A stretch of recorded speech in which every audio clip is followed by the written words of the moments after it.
Inclinemos nuestros rostros para orar. Nuestro Padre y nuestro Dios, te damos gracias por tu palabra, porque es una guía segura, una guía confiable en un mundo donde la gente no sabe a dónde buscar la verdad. Te pedimos, Señor, al estudiar la ley, la gracia y la salvación, que tu Espíritu Santo nos ayude a entender este tema tan importante. Te rogamos que te manifiestes aquí por medio de tu Espíritu Santo y que también bendigas a todos aquellos que están viendo vía satélite por televisión. Te damos gracias por acompañarnos y por escuchar nuestra oración, pues te lo pedimos en el nombre de Jesús. Amén. Vamos a comenzar nuestro estudio en este momento en el libro de Génesis, el capítulo 1 y el versículo 31. Génesis 1 y el versículo 31. Es la conclusión de la semana de la creación. En realidad es la conclusión del sexto día, es la terminación de la obra que hizo Jesús. Y claro, descansó el séptimo día. Pero al concluir el trabajo, el sexto día, quiero que noten cómo Dios vio lo que había hecho. Dice allí, y vio Dios todo lo que había hecho. Y he aquí que era bueno en gran manera. Y fue la tarde y la mañana del día sexto. ¿Cuántas cosas malas hizo Dios en la creación? Ninguna. Todo lo que hizo Dios en la semana de la creación fue bueno. Y no solo bueno, sino bueno en gran manera. Pero Dios le advirtió a Adán y Eva de que había un árbol en el huerto del cual no debían comer. Y que si comían de ese árbol, el resultado iba a ser pecado. Y el fruto final del pecado iba a ser la muerte. Note lo que dice en Génesis el capítulo 2 y el versículo 16 y 17 que hemos leído antes. Y mandó Jehová Dios al hombre diciendo, de todo árbol del huerto podrás comer, mas del árbol de la ciencia del bien y del mal no comerás, porque el día que de él comieres, ciertamente morirás. Es decir, Dios le dijo a Adán y Eva, si ustedes comen del árbol, el mal va a entrar al mundo donde yo hice solamente el bien. Y todos sabemos la triste historia, o si no, no estaríamos aquí. Adán y Eva escogieron comer del fruto del árbol de la ciencia del bien y del mal. Inmediatamente comieron ellos, se produjo un cambio en este mundo. Donde antes todo era bueno, ahora penetró a este mundo el mal. Surgió la división. Eso se ve por el hecho de que cuando Dios viene y le habla a Adán y le pregunta qué ha hecho, Adán dice, la mujer que tú me diste me dio de comer y yo comí. Cuando viene a la mujer dice, la serpiente que tú hiciste me dio del fruto y yo comí. Fíjese que aquí están ya todos contra todos. Adán contra Eva, Eva contra Dios, Adán contra Dios. Ahora surge la discordia. Ahora se ha realizado un cambio en la orientación del hombre. Donde antes la orientación del hombre era solamente hacia el bien.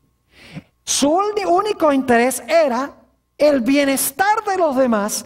Ahora Adán y Eva y sus descendientes se volvieron egoístas.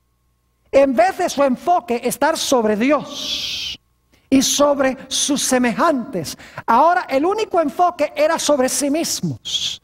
Es decir, se volvieron ególatras, se volvieron egoístas. El centro del enfoque ahora llegó a ser el yo. Es decir, hubo un cambio radical en la orientación del corazón de Adán y Eva y sus descendientes.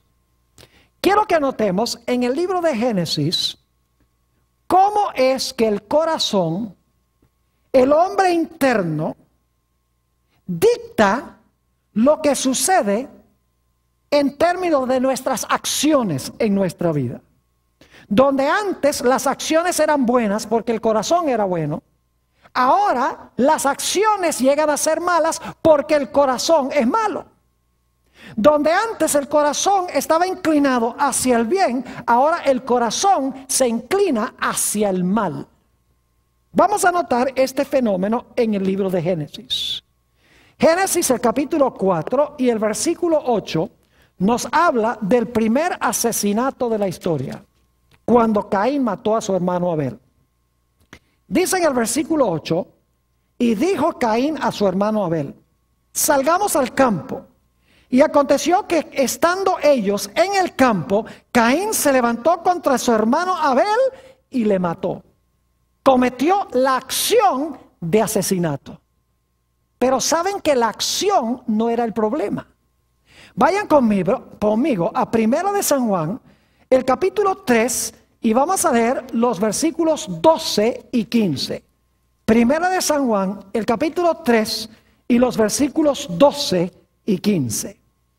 Dice en el versículo 12, no como Caín, que era del maligno y mató a su hermano. ¿Y por qué causa le mató? Porque sus obras eran malas y las de su hermano justas. Aquí nos dice que Caín era del maligno y mató a su hermano. Ahora, ¿qué vino antes de que Caín matara a su hermano? Noten el versículo 15. Dice, todo aquel que aborrece a su hermano es que homicida. Y sabéis que ningún homicida tiene vida permanente en él. ¿Qué es lo que viene antes de la acción del asesinato?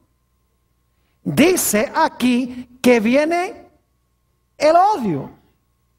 El que aborrece, fíjense que dice, el que aborrece a su hermano es homicida. No dice el que aborrece a su hermano, posiblemente algún día lo mate o cometa la mala acción. Dice el que odia o el que aborrece a su hermano, en el momento de aborrecerlo, ¿qué pasa? Es homicida. ¿A dónde comienza entonces el homicidio? No comienza con una mala acción, sino que comienza con una actitud del corazón, el aborrecimiento o el odio. Y el odio en el corazón finalmente fructifica y produce ¿qué cosa? Produce las malas acciones. Y si el corazón está torcido, las acciones serán ¿qué? Torcidas también. Noten otro ejemplo en el libro de Génesis. Génesis, el capítulo 6 y el versículo 5. Estaba hablando de la civilización antes del diluvio. Y noten la descripción tan lóbrega que se da de esta gente. Dice en el versículo 5, y vio Jehová que la maldad de los hombres era mucha en la tierra. Y que todo, ahora escuchen bien, y que todo designio de los pensamientos del corazón de ellos era de continuo solamente el mal. ¿A dónde estaba el problema?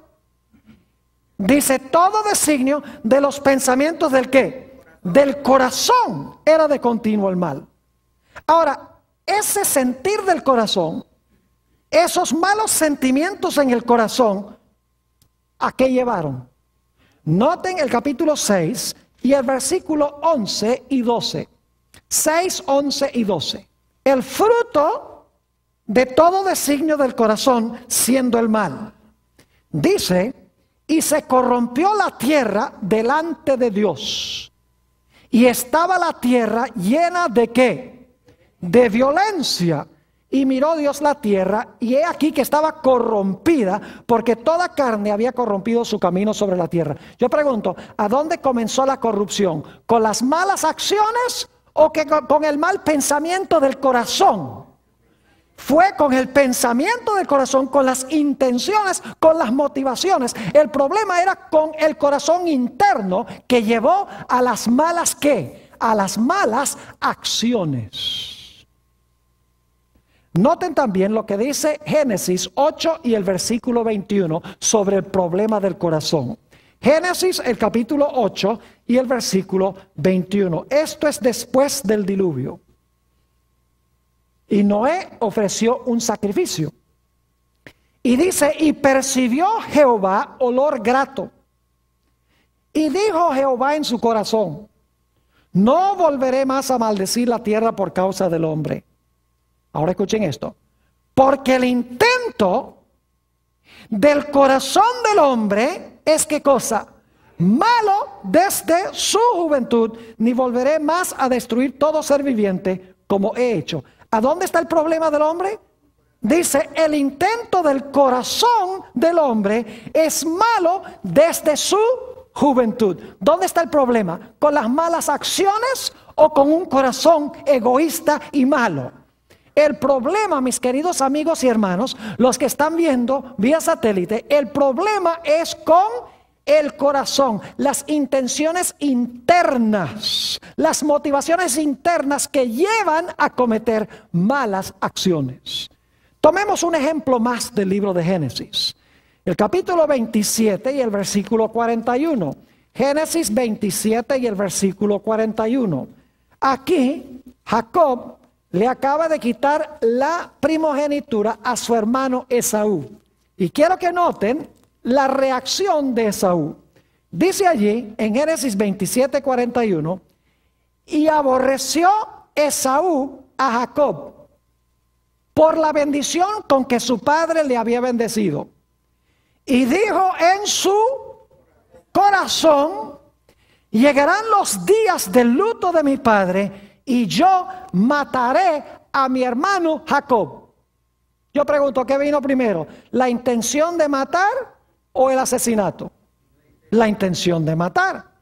El problema era con qué cosa, con sus intenciones, las intenciones internas del corazón. Es decir, el problema con el pecado es que el pecado torció el corazón del hombre. Cambió la dirección del corazón del bien hacia el mal. Torció el corazón. Torció las intenciones, las motivaciones. Y donde antes salía todo lo bueno del corazón, ahora en el corazón había mal y por lo tanto las acciones eran malas. Por eso nos dice en el libro de los Salmos, el Salmo 51, si quieren ir conmigo allí, Salmo 51 y el versículo 5, algo muy interesante en cuanto a todos los que nacemos en este mundo. Dice aquí en el versículo 5 el salmista David, he aquí, en maldad he sido formado y en pecado me concibió ¿quién? Mi madre. ¿Desde cuándo nacemos torcidos? Aún antes del nacimiento. Nos torcemos desde el momento de nuestra ¿qué? De nuestra concepción como fruto del pecado de Adán. Fuimos concebidos en pecado. Somos egoístas. Aún antes de conscientemente saberlo. Permítame darles un ejemplo. No hay nada más egoísta en el mundo que un bebé. ¿Qué pasa si usted no le da al bebé la leche cuando el bebé cree que debe dársele la leche? El bebé dice, mamá, por favor, ¿me das leche? ¿Qué hace? Llora. Y si todavía no le dan la leche, ¿qué hace? Grita. Y si todavía no le dan la leche, ¿qué? Patalea. Porque para ese bebé no hay nada en el mundo que exista sino ¿quién? Sino él solamente. Y luego ese bebé crece y llega a tener unos 2 o 3 años. Y vamos a darle un poquito de propaganda aquí a Walmart. Y los padres lo llevan allá a Walmart y el niño va al departamento de juguetes y encuentra un camioncito muy bonito que le gusta y va donde la mamá y le dice, mamá, en su idioma así de bebé le dice, yo quiero este camioncito. Y la mamá le dice, Juanito, hoy no. Y dice, yo quiero este juguete, yo quiero este camión. No, Juanito, hoy no. Dice, bueno, está bien, no hay problema. Ustedes saben que no. Juanito empieza a hacer ¿qué? Empieza a llorar y empieza a gritar. Y si la mamá todavía le dice que no, se tira al suelo y empieza a patalear y empieza a dar vueltas. ¿Quién es mi mamá para decirme que yo no puedo tener este camión? Y es aún antes que el niño entienda plenamente que es egoísta. Y luego Juanito crece y se casa con Julieta. Y a los 6 meses empiezan los problemas. Dice Juan, ella no me plancha la ropa. Ella me quema el arroz. Cuando llego a la casa no está bien arreglada. ¿Qué se denota en esa actitud? El yo. Ella no sabe tratarme a mí. ¿Acaso no sabe quién soy yo? ¿Dónde está el problema? El problema es que nosotros fuimos ¿qué? Concebidos en pecado. Y el pecado tuerce el corazón hacia el mal. Note lo que dice Jeremías 17 y el versículo 9. Jeremías el capítulo 17 y vamos a leer el versículo 9. Aquí Jeremías conocía muy bien la situación del corazón humano. Dice esto: engañoso es el corazón, más que todas las cosas, ¿y qué? Y perverso. ¿Quién lo conocerá? ¿Qué es el corazón según Jeremías? El corazón es ¿qué cosa? Perverso. Porque el corazón nace perverso. En Proverbios el capítulo 28 y el versículo 26 dice esto: el que confía en su propio corazón es necio.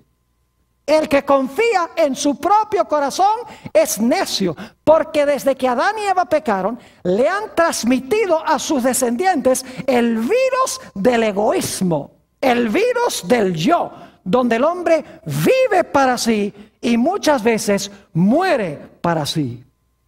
Jesús sabía que nuestro problema es con el corazón. Así como lo denota en Génesis, que del corazón salen las malas acciones, Jesús entendió eso también. Note lo que dice en el Evangelio según San Mateo, el capítulo 6 y el versículo 21. Mateo el capítulo 6 y el versículo 21. Aquí Jesús dice, después de haber hablado sobre hacer tesoros en el cielo, etcétera, dice: porque donde esté vuestro tesoro, allí estará también vuestro ¿qué? Corazón. Yo pregunto, ¿dónde está el problema con el hombre? ¿El problema que tiene el hombre es con el dinero o es con el corazón? Es con el corazón. Si el corazón es malo, ¿cómo se va a usar el dinero? Mal. Saben que yo pastoreo esta iglesia a donde estamos teniendo las reuniones. Y yo les puedo decir que hay personas en esta iglesia que tienen mucho dinero, que no dan ni un centavo de diezmos y ofrendas. ¿Tienen un problema de dinero, sí o no? No. ¿Tienen un problema de qué? Tienen un problema de corazón. ¿El corazón es qué? Egoísta. Y por eso acaparan dinero. El apóstol Pablo no dijo que el dinero es la raíz de todos los males. El apóstol Pablo dijo que el amor al dinero es la raíz de todos los males. Un corazón egoísta ama el dinero y no quiere compartir con los demás, como el joven rico, que profesaba guardar la ley de Dios. Dice: he guardado todos los mandamientos desde mi juventud, ¿qué más me falta? Jesús le dice: sencillo, ve y vende todo lo que tienes y dáselo a los pobres y tendrás tesoro conmigo en los cielos. Y el joven rico se fue triste porque tenía muchas posesiones. ¿Dónde estaba el problema con el joven rico? Con el dinero, ¿verdad que sí? No, señor. ¿Con qué cosa? Con su corazón. Saben, en esta iglesia yo no tengo que predicar mucho sobre dinero, ni pedirle a la gente dinero. La gente que sabe, que asiste aquí, sabe que yo muy raras veces predico sermones sobre dinero, sobre mayordomía, sobre diezmos, sobre ofrendas. Porque a mí lo que más me interesa es alcanzar el corazón de la gente, porque cuando alcanzo el corazón, alcanzo el bolsillo también. Cuando el corazón está bien, el bolsillo está bien y la cartera está bien.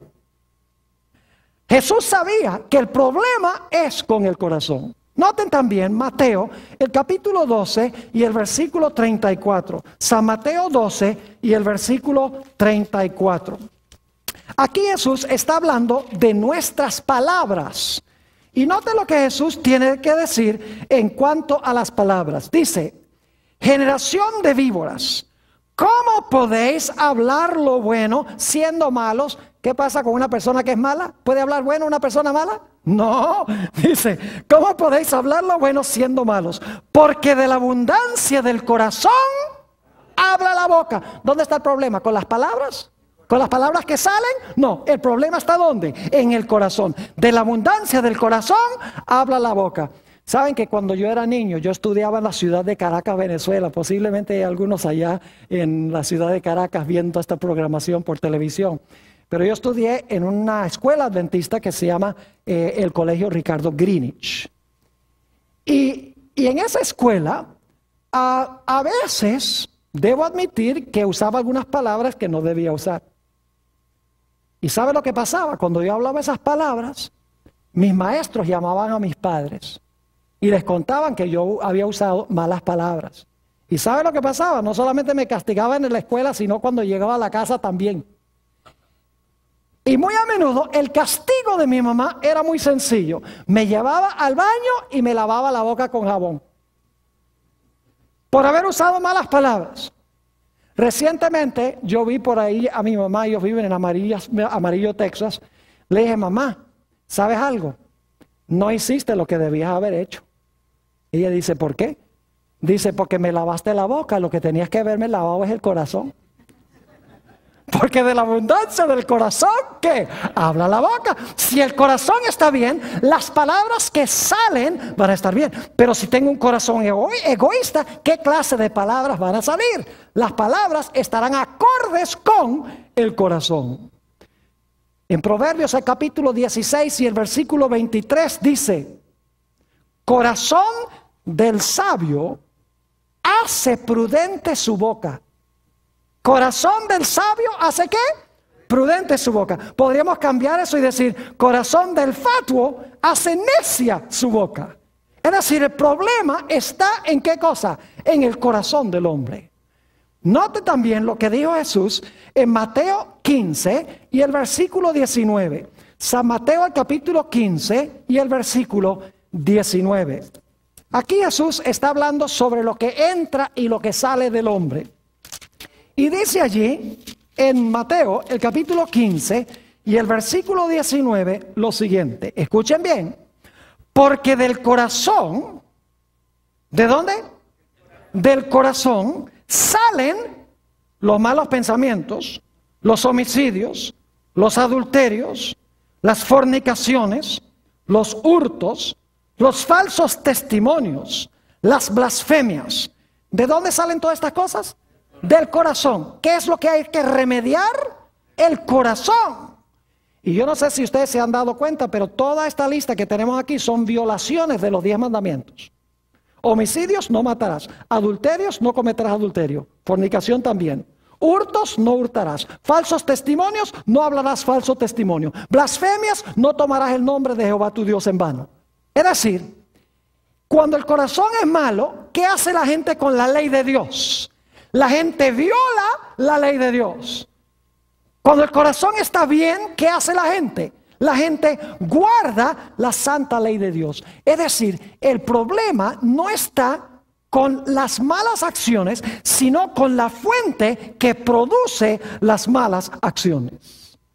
Todos conocemos lo que dice en Mateo, el capítulo 5 y el versículo 27 y 28. Vayan conmigo un momento allí.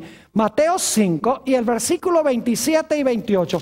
Y escuchen especialmente los hombres que están aquí en este recinto y los que están viendo por televisión. Porque esto se aplica especialmente a los hombres, aunque también se aplica a las mujeres. Dice aquí en el versículo 27, Jesús: oísteis que fue dicho, no cometerás adulterio. Pero yo os digo que cualquiera que mira a una mujer para codiciarla, ya adulteró con ella en su corazón. ¿Cuándo es que uno comete adulterio? ¿Cuando cometió el acto o cuando codició a la mujer en el corazón? Fíjense que Jesús dice que una persona que mira a una mujer para codiciarla, ya cometió adulterio, ¿dónde? En su corazón. Y tarde o temprano, esa actitud del corazón va a fructificar y va a causar, ¿qué cosa? La acción del adulterio o el acto del adulterio. Es decir, el hombre tiene un problema con el corazón. Al principio, Adán y Eva tenían un corazón puro, que no llevaba sino al bien. Era un corazón que se preocupaba por ser fiel a Dios, por amar a los semejantes. Pero cuando Adán y Eva pecaron, el corazón se torció. Y ahora el corazón se tornó egoísta. Y del corazón no salía sino el mal. Jesús dijo, por sus frutos conoceréis la naturaleza del árbol. Ahora yo pregunto, si un árbol de aguacate no produce aguacates, ¿dónde está el problema? ¿El problema está con los aguacates o el problema está con el árbol? El problema está con la naturaleza del árbol. Es decir, el problema es que los frutos son un reflejo de la naturaleza del árbol. Así como los frutos en nuestra vida son el resultado de la condición de nuestro corazón. Es decir, nosotros necesitamos de alguna manera que Dios restaure la condición original en la cual nos encontrábamos, que Dios sane, que Dios rectifique el problema que nosotros tenemos en el corazón. Y lo primero que necesitamos es reconocer la condición de nuestro corazón. ¿Y saben qué es lo que nos revela lo malo que es nuestro corazón? La ley de Dios. Noten lo que dice en el libro de los Romanos, el capítulo 7 y el versículo 7. Romanos, el capítulo 7 y el versículo 7. La ley de Dios nos dice en realidad lo que nosotros somos. Romanos 7 y el versículo 7. Dice, ¿qué diremos pues? ¿La ley es pecado? En ninguna manera. Pero yo no conocí el pecado, sino por la ley, porque tampoco conociera la codicia, si la ley no dijera, no codiciarás. ¿Cómo sé yo que la codicia es mala? ¿Cómo sé yo que la codicia es pecado? ¿Cómo sé yo que el adulterio es malo? ¿Cómo sé yo que el falso testimonio es malo? Sencillamente porque la ley me dice que todas estas cosas son ¿qué? Todas estas cosas son malas. Es decir, la ley diagnostica el problema que tengo en el corazón. Y me dice, tú tienes un problema grave en tu corazón que necesita ser remediado. La ley de Dios diagnostica el corazón y me muestra el corazón exactamente como es. Permítame ilustrar lo que quiero decir. Supongamos que un individuo va a un médico, el médico le hace el examen y el médico descubre que el individuo tiene cáncer. Y el individuo mira al médico y le dice al médico que yo tengo cáncer. Sí, hicimos todos los exámenes y no hay duda alguna de que usted tiene cáncer. Imagínense si ese individuo, si ese paciente dijera, ah, usted me dijo que tenía cáncer. Y saca una pistola y mata al médico. Yo pregunto, cuando el médico le muestra que tiene cáncer, ¿le está haciendo un bien o un mal? Le está haciendo un bien. Porque cuando él se da cuenta que tiene cáncer, ¿qué va a buscar? Va a buscar a alguien que le cure el problema del cáncer. Así es la ley. La ley me muestra que tengo un corazón malo. Me muestra que tengo cáncer espiritual y la ley me dice, tú necesitas que te remedien el problema del corazón o si no, tu corazón te va a matar. Me muestra mi condición y me manda a buscar una ¿qué? Una solución. Y me dice exactamente lo que soy sin mentir, gracias a Dios.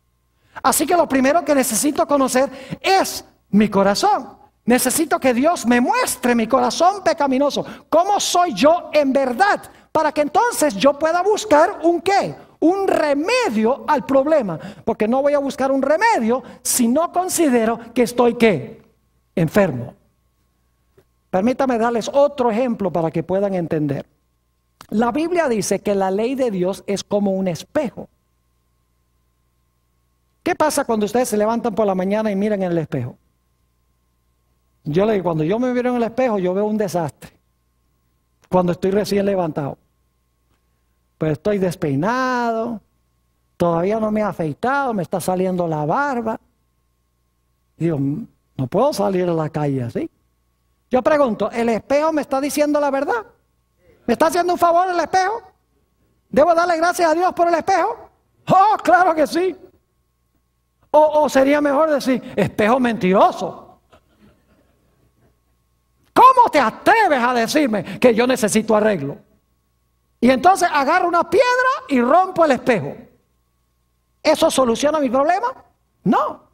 El espejo me está haciendo un favor.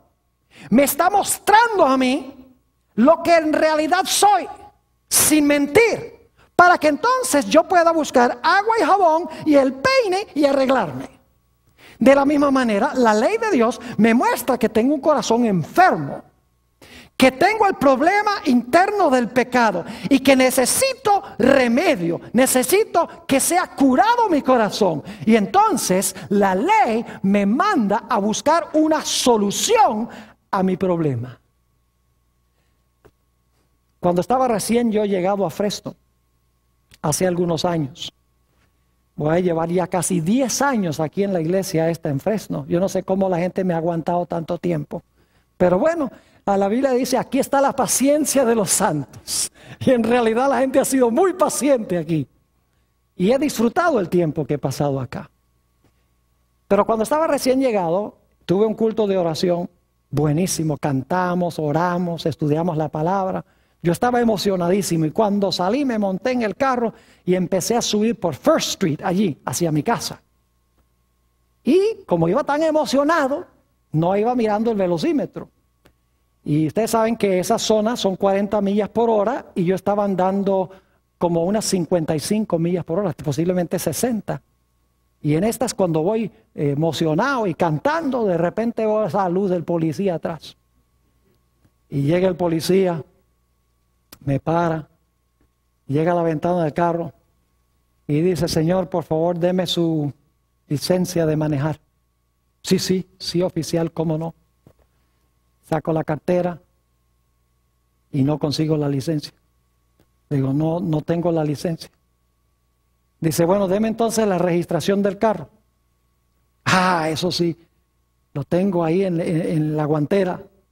Y voy, abro la guantera y busco entre los papeles. Tampoco tengo la registración. Me dice, bueno, ¿tiene la tarjeta de seguro? Ah, eso sí lo tengo, le digo yo, tarjeta de seguro. Y busco entre los papeles, tampoco la tarjeta de seguro. Finalmente me dice, mire, ¿cómo se llama usted? ¿Y qué hace? Y me daba casi pena decirle, mire, yo soy pastor de la iglesia ahí a la vuelta de la esquina. Porque los pastores deben obedecer la ley. Y yo soy pastor ahí. Dice, ¿usted no sabe que estaba andando casi a 60 millas por hora en una zona de 40? Le dije, sí, oficial, usted tiene razón. Usted me está diciendo la verdad. Pero le dije que vengo de una reunión en la iglesia donde cantamos, no fue tan bien. Eso fue glorioso, le dije, iba distraído. El policía dice, espere un momento, y se fue allá a su automóvil, y como tiene computadora, buscó en la computadora mi nombre. Y unos pocos minutos después, llega otra vez a la ventana del carro y dice, Pastor Bor, por esta vez, se la voy a perdonar. Y yo estaba diciendo, gloria al Señor. Pero ahora escuchen bien, ¿hizo bien el policía? El policía no hizo bien. Y ustedes dicen, ¿cómo que no hizo bien? No le pusieron la multa. Claro, yo me fui contento porque no tuve que pagar la multa. Pero el policía no hizo bien. Déjenme explicarles por qué. Yo había quebrantado, ¿qué cosa? La ley. Y la ley exigía que yo, si había quebrantado la ley, que hiciera ¿qué cosa? Que pagara la multa. Y el papel del policía es hacer cumplir la ley. Así que él debería haber hecho ¿qué cosa? Él debería haberme dicho,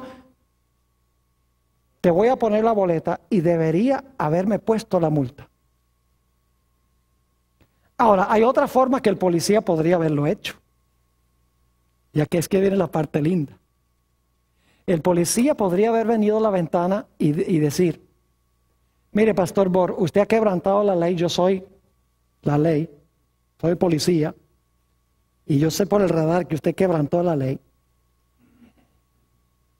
Y yo veo que usted está triste por haber quebrantado la ley. Usted está arrepentido, ¿verdad? Oh, sí, sí, oficial, cómo no, estoy arrepentido. Y el oficial dice, ¿sabe lo que voy a hacer? Yo lo que voy a hacer es, yo voy a ir a la jefatura de la policía y yo le voy a pagar su ticket. Yo le voy a pagar su multa. Yo pregunto, ¿el policía estaría haciendo bien ahí? Sí. Porque eso se llama gracia. Yo pregunto, si él va y paga la multa queda pagada? Claro que sí. Pero no la paga ¿quién? No la pago yo, el culpable, sino que la pagó el inocente. ¿Están entendiendo lo que estoy diciendo? La ley me muestra que yo soy ¿qué cosa? Pecador y culpable. La ley no me puede salvar, porque la ley exige el pago por haberla quebrantado. Pero ¿qué dice Jesús? Jesús dice, mira, yo voy a pagar tu multa. Yo voy a pagar por tus pecados. Yo llevé esos pecados a la cruz del Calvario. Yo pagué tu multa. Y yo me puedo ir alegre a mi casa, seguro del perdón. No porque yo soy bueno, sino porque Jesús es bueno. No porque yo pagué, sino porque Él pagó. ¿Me están entendiendo lo que estoy diciendo? Y claro, después que el policía me perdonó la multa, próxima vez que estoy pasando por esa calle aquí en First Street, 80 millas por hora, a toda velocidad. Y el mismo policía me para, siguiente día, y mire y dice, ¿usted no es el que paré ayer? Y yo le digo con una sonrisa, sí, oficial. Y el oficial dice, ¿y usted no aprendió nada de lo que pasó ayer? Y le digo yo, sí, que usted está pagando. ¿Qué creen que va a hacer el oficial? El oficial me va a poner la multa de hoy y la de ayer también. ¿No es así? Es decir, el hecho de que el policía pagó mi multa no significa por eso que ahora yo tengo libertad para violar la ley. Por gratitud a ese policía, ¿qué voy a querer hacer? Voy a querer cada vez que paso por ahí, inclusive hasta el día de hoy, cada vez que paso por aquí, por la esquina de Clinton y First, me acuerdo de esa experiencia. Y me acuerdo que el policía no hizo lo que debería haber hecho. Debería haber ido a pagar la multa. Pero me la perdonó. Es decir, mis queridos hermanos y hermanas, yo nazco con un corazón torcido. La ley me muestra lo que soy, exactamente, no miente. Si soy adúltero, me dice eres adúltero. Si odio a mi hermano, me dice tú odias a tu hermano. Y eso es pecado. Si hablo falso testimonio, la ley lo dice clarito. Si practico idolatría, la ley me lo dice. La ley no miente. Y la ley dice, la paga del pecado es ¿qué cosa? La paga del pecado es muerte.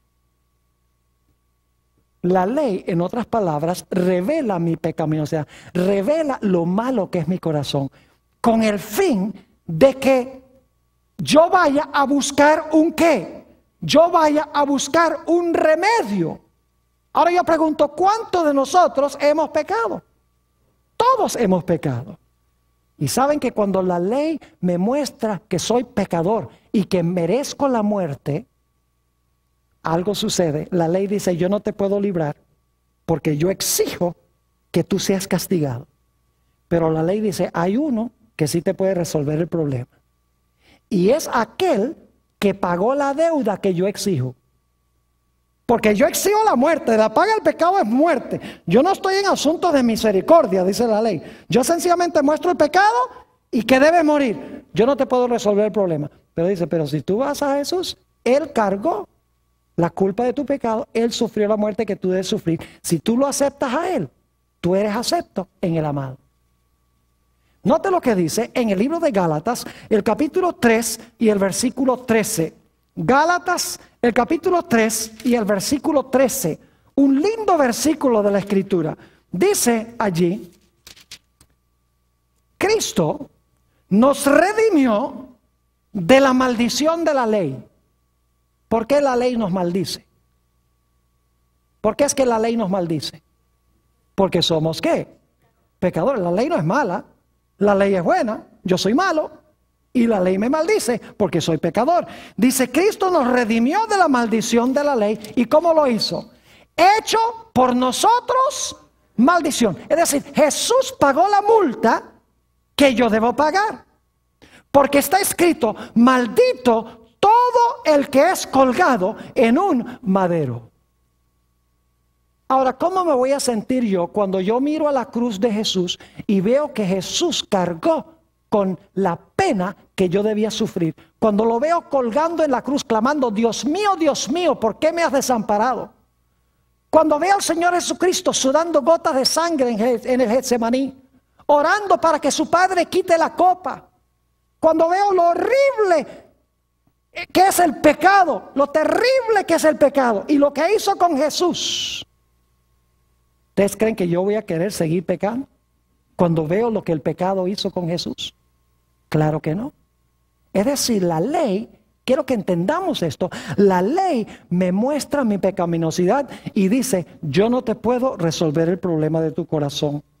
No puedo resolver el problema de tu pecado porque yo lo que exijo es que si tú pecas, mueres. Pero la ley dice, si vas a Jesús, allá hay uno que cargó tu desobediencia a la ley. Y sufrió terriblemente por tus violaciones de la ley. Si tú lo recibes a Él, ya Él sufrió el castigo en tu lugar. Ya tú no tienes que sufrirlo. Ya Él pagó la multa que tú debes pagar, que es la muerte. Yo les pregunto, ¿creen ustedes que en ese momento se despierta en mi corazón gran gratitud para con Dios? Claro que sí, escuchen bien. En ese momento se realiza en mi corazón un cambio.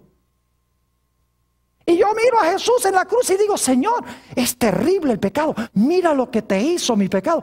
Yo no quiero más nada que ver con ese monstruo. Y de repente ahora se empieza a realizar un cambio en mi corazón. Ahora no quiero pecar. Porque el pecado llevó a mi Jesús a la cruz. Lo hizo sufrir. Me hace pensar de la experiencia de Adán. Imagínense ustedes, cuando Adán y Eva pecaron, que Dios le dijo a Adán, mira, tienes que conseguir 2 corderos en un mundo donde nunca existía la muerte. Hasta ese momento Adán había justificado el pecado. Había dicho, no, la mujer que tú me diste. Es decir, tú tienes la culpa porque me diste la mujer. Él no sentía arrepentimiento por el pecado. Él no veía lo terrible que era el pecado. ¿Saben cuándo Adán se dio cuenta lo terrible que era el pecado? Se dio cuenta cuando tuvo que tomar esos 2 animales y rajarle la garganta y ver chorrear la sangre. Y de repente esos corderos están inertes en los brazos de Adán. Terrible, en un mundo donde no había muerte. Y entonces Dios, según leímos en Génesis 3:21, toma esos mantos y cubre la desnudez de Adán y Eva. Y Dios luego les explica, le dice, el pecado de ustedes es tan terrible, exige la muerte. Y estos corderos representan a la simiente que va a venir, el Cordero de Dios que quita el pecado del mundo. Así de terrible es el pecado. Le va a costar la vida a su Creador. ¿Creen ustedes que ahora Adán veía el pecado desde una perspectiva distinta? ¡Claro que sí! Ahora no quería excusar el pecado, sino que veía lo terrible que era el pecado y no quería más nada que ver con el pecado.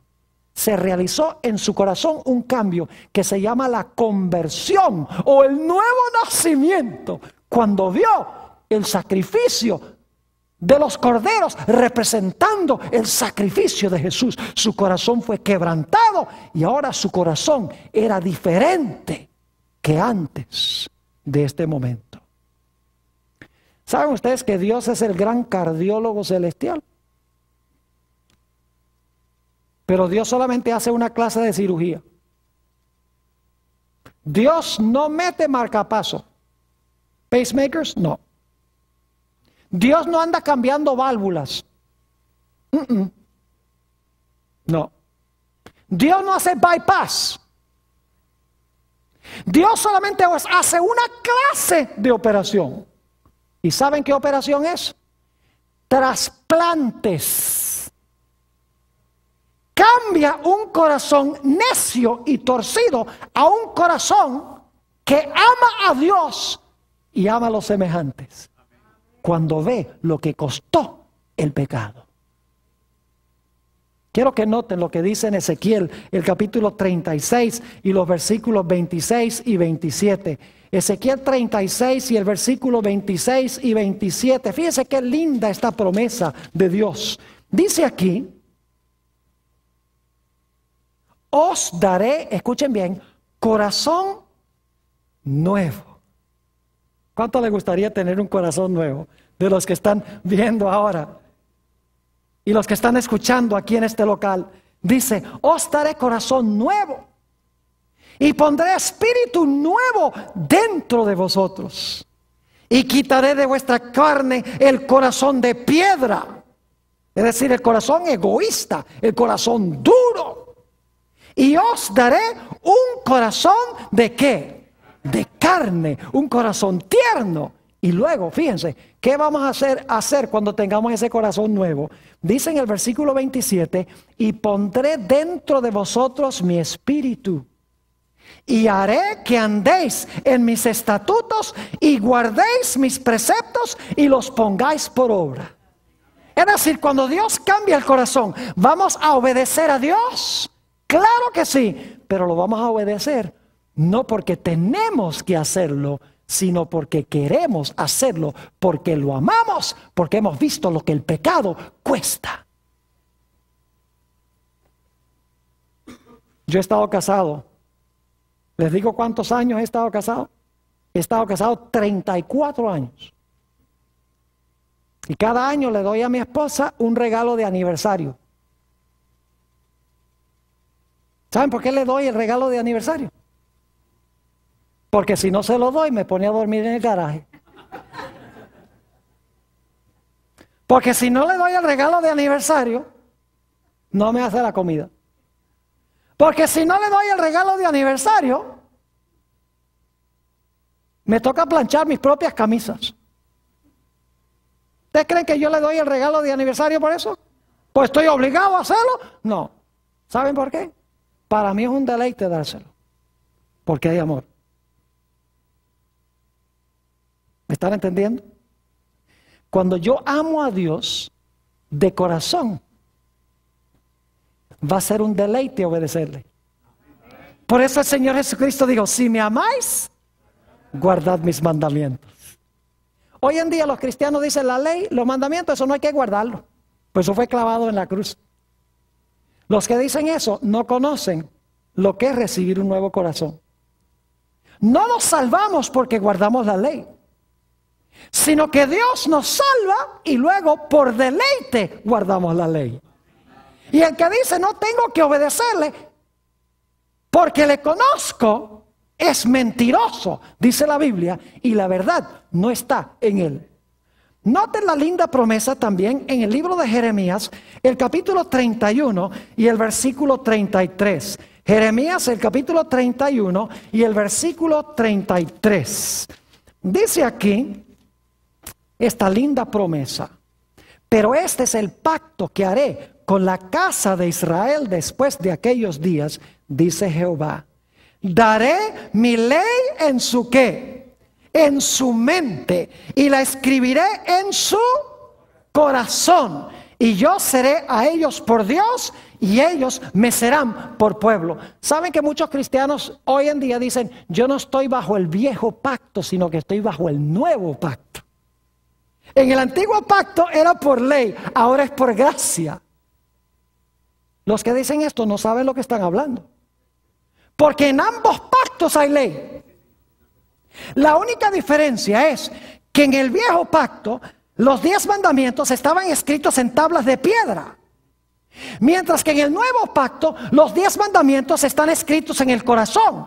Los mandamientos no cambian, lo que cambia es el lugar a donde están escritos los 10 mandamientos.